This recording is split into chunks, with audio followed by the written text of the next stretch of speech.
नमस्कार, मैं डॉक्टर मुक्ता। आपके पीरियड मिस हो गए, आपने प्रेगनेंसी टेस्ट किया, 11 डेज हो गए, 15 डेज हो गए, बट प्रेगनेंसी टेस्ट नेगेटिव है। लेके जब पेशेंट आते हैं तो हमें कई चीज़ें सोचनी पड़ती है। पहली चीज़ आपको ये जानना चाहिए कि पीरियड का नहीं आना सिर्फ प्रेगनेंसी नहीं होती है। फॉर एग्जांपल, अगर आपका पीरियड ऑलरेडी 45 डेज़ की साइकिल, आप पीरियड मिस होने के 30 डेज़ या 40 डेज़ के बाद प्रेगनेंसी टेस्ट करते हैं तो हो सकता है आपको गर्भधारणा हुई है, आप प्रेग्नेंट हैं, बट उसके केमिकल चेंजेस इतने नहीं हुए हैं कि वो उस टेस्ट में आ सके। आप वेट कर लें, 15 डेज़ के बाद फिर से करें। अगर आप प्रेग्नेंट हैं तो इस पीरियड में आपकी प्रेगनेंसी बढ़ जाएगी तो टेस्ट में इजली आ जाएगा, हमें अल्ट्रासाउंड में क्लियरली दिखाई देगा। और अगर ये आपकी प्रेगनेंसी नहीं है तो आपको पीरियड भी खुल के आ जाएगा।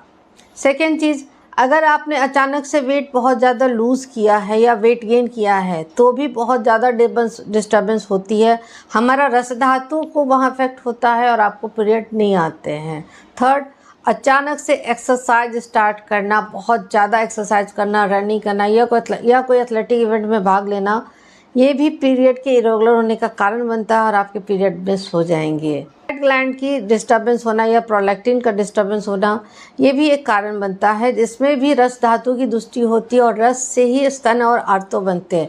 जब प्रॉपर रस नहीं बनेगा तो आर्तो नहीं बनेगा और आपको प्रॉपर ब्लीडिंग नहीं हो सकती। जो स्तनपान करने वाली माताएं हैं, ब्रेस्ट फीड करा रही है, उनके भी अंडे नहीं निकल रहे होते हैं और उनकी भी पीरियड बीच में इस तरह से गड़बड़ हो जाती है। सेम होता है जब हम लेडीज़ 40s क्रॉस कर जाते हैं, यानी पेरीमेनोपॉजल एज में रहते हैं और आपके अंडे ठीक से ना बनते हैं ना निकलते हैं, आपके शरीर में क्षय भी होना स्टार्ट होता है, तब भी आपकी पीरियड गड़बड़ होती है। और ऐसी बहुत सी लेडीज़ डेली हमारे पास आती हैं कि कहीं इस एज में तो हम प्रेग्नेंट नहीं हो गए हैं। परेशान ना हो, एक बार चेकअप करना ज़रूरी होता है। प्रेगनेंसी आपको चाहिए या नहीं चाहिए, लेकिन पीरियड नहीं आने के बहुत सारे रीज़न होते हैं।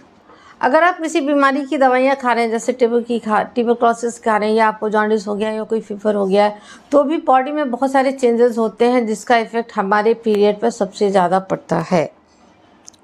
मेंटल डिजीज़ की दवाइयाँ, मानसिक रोग की दवाइयाँ, सोने की दवाइयाँ, एंजाइटी की दवाइयाँ अगर आपको प्रिस्क्राइब की गई हैं तो ये भी हमारे हार्मोन्स पे बहुत ज़्यादा इफ़ेक्ट डालती हैं और जिसके कारण पीरियड के डिस्टर्बेंस इस तरह से देखे जाते हैं।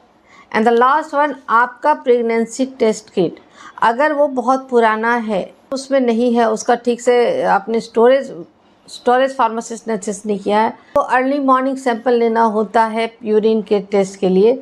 अगर आपने वो नहीं लिया है तो भी आपको प्रेगनेंसी टेस्ट प्रॉपर वो नहीं बता पाएगा। सो जब भी आपको कोई संदेह हो तो अपने नज़दीकी डॉक्टर से ज़रूर मिलें। कमेंट में ज़रूर बताएं कि आपको मेंस्ट्रुअल साइकिल में क्या प्रॉब्लम आ रही है। अपना ख्याल रखें, स्वस्थ रहें, स्टे हेल्दी।